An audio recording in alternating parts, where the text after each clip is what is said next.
So today I wanted to do a celebratory video for you all. I had shared with you recently that I had some really great blood work results. Things are looking good. My doctor's happy with me. And I'd asked you if you had any questions of me. Thank you so much from the bottom of my heart. You all asked some really fabulous questions. There was a lot of repetition and I felt like we can get them under the umbrella of these 5 top questions. So let's get started.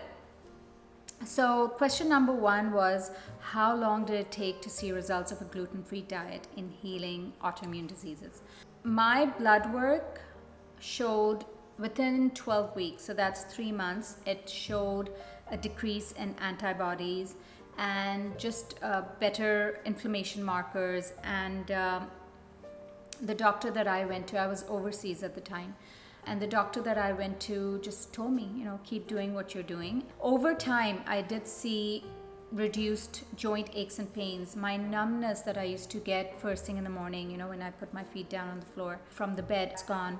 My joint aches and pains are seldom and far between. My acne is totally gone. I used to get huge pimples, especially along my jawline. And this was all as I was approaching my 40s. I've always struggled with acne as a teenager, as a young adult, and that is all a thing of the past now. So I would definitely say you'll see a change within the first few weeks to a month and well into the 3-month period. And if you keep at it, you'll just start feeling better. The bloating will be gone. I didn't have as many digestive issues, but overall I have seen a great change in just the way I feel, the way I look.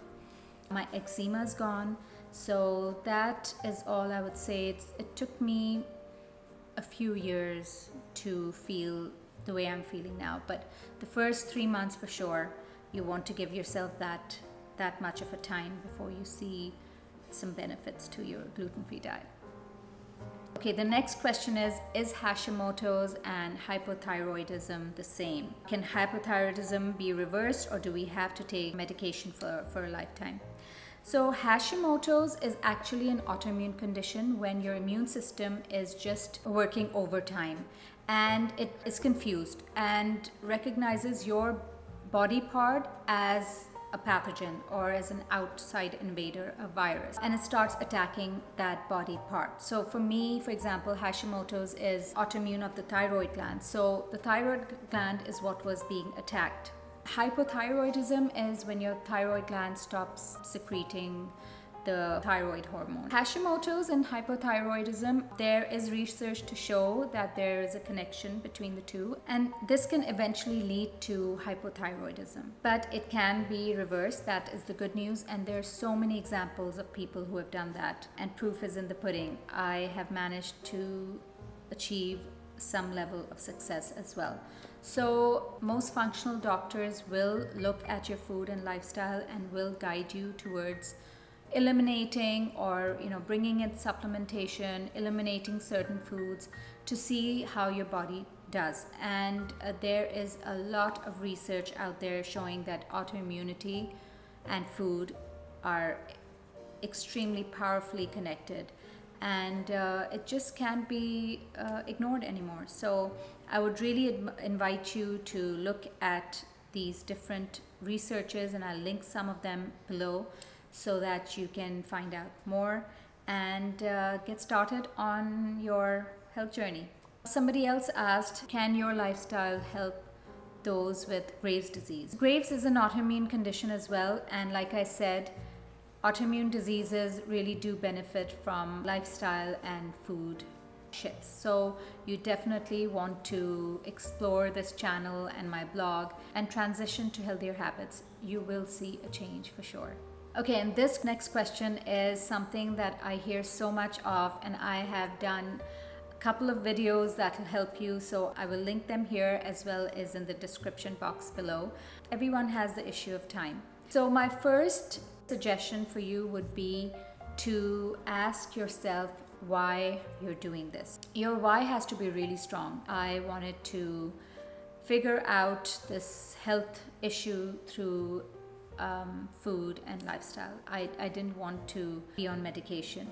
that is the commitment I made. It is my driving factor. I get it. It is hard to carve out time, especially if you work or have a family. It can get difficult. So here's what I want you to do. I want you to shift your mindset. I want you to think of it as self-care. I want you to think of it as a way to nourish your body and your soul, and think of it as something that you get to do for yourself. And I have a video on meal prep that is something that will really help you save time by carving out a little bit pockets of time here and there. And I think it is something that we just need to invest a little bit of and shift that mindset. Instead of thinking that you don't have the time, you need to start thinking that you get to take out the time. Not that you have to, but you get to take out the time to nourish yourself.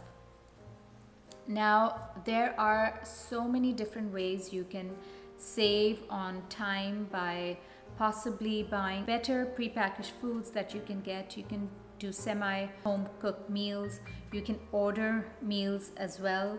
There are delivery services out there. There's a whole lot of options. So I would invite you to look online and see what is out there. There was also an issue of finding the time to exercise. Research shows that exercising has helped people with autoimmune conditions. You need to realize that you don't need hours and hours in the gym. There's so much available out there. There's anything from a 10-minute workout to a 45-minute workout. You have your yoga, you have stretching, you have strength training, you have weightlifting. There's so many different options out there, and you need to find what you enjoy. You want to be doing this for the long term. Okay, the next question that I was asked was, do I follow the AIP? So for those of you who don't know, AIP is short for autoimmune protocol, and this is something that comes under the umbrella of the paleo diet.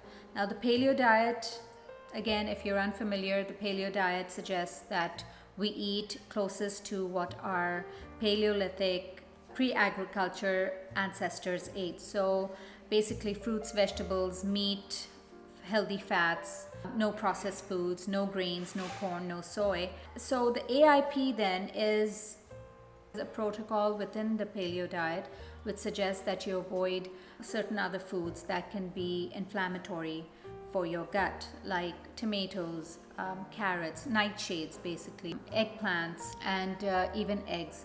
So do I eat the AIP diet? No, and I'll tell you why.